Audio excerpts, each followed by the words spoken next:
ইন্নামাল মুমিনুনা আল্লাযীনা ইযা যুকিরাল্লাহু ওয়াজিলাত কুলুবুহুম ওয়া ইযা তুলিয়াত আলাইহিম আয়াতুহু زادتهم إيمانا وعلى ربهم يتوكلون আল্লাহ পাক বলেন নিশ্চয় ওরাই হলো মুমিন যাদের সামনে আল্লাহ তাআলার নাম লম্বা হয়ে আল্লাহ আর আল্লাহ শব্দ নেওয়ার সঙ্গে সঙ্গে মুমিন যারা হবে আল্লাহ ওয়ালা দিনদার পরেশগার যারা হবে আল্লাহর ভয়ে তাদের হৃদয়টা কেঁপে উঠবে।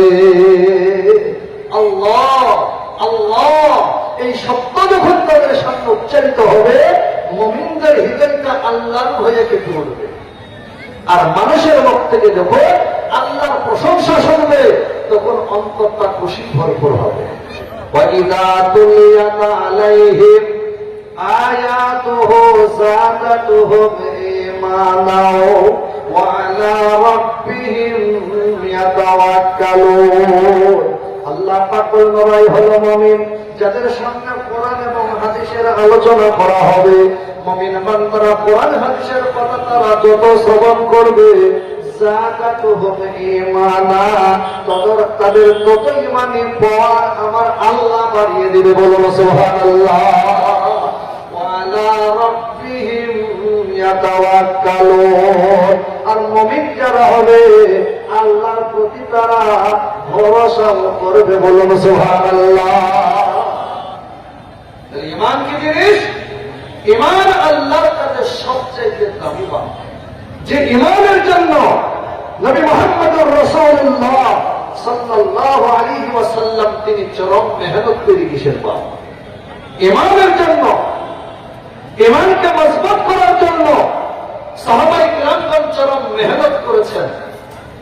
আমার ভাইয়েরা মনে রাখবেন ঈমানে মেহনত করতে গিয়ে সাহাবায়ে কিরামগণ দ্বীনের জন্য জীবন দিয়েছেন। নবী করিম সাল্লাল্লাহু আলাইহি ওয়াসাল্লাম তিনি মেহনতের উপর মেহনত করে দিয়েছেন। কিসের মানুষের ঈমানওয়ালা হয়ে যাবে, আল্লাহওয়ালা হয়ে যাবে, দিনদার পরেশগার মুত্তাকিন হয়ে যাবে, সেই ফিকির তিনারা সদা সর্বদাই বুঝেছেন।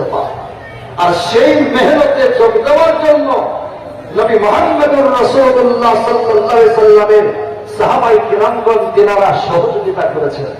তাদের মধ্যে একজন সাহাবী, যে সাহাবীর নাম হলো হযরত আবু বকর সিদ্দিক রাদিয়াল্লাহু তাআলা, যিনি সবচাইতে নবী মুহাম্মদুর রাসূলুল্লাহ সাল্লাল্লাহু আলাইহি ওয়াসাল্লামকে তিনি মহব্বত করেছিলেন, ভালোবেসেছিলেন। সেই জন্য নবীজি তিনাদেরকে পৃথিবীর মুখে জান্নাতের সার্টিফিকেট দিয়েছিলেন। বলুন সুবহানাল্লাহ।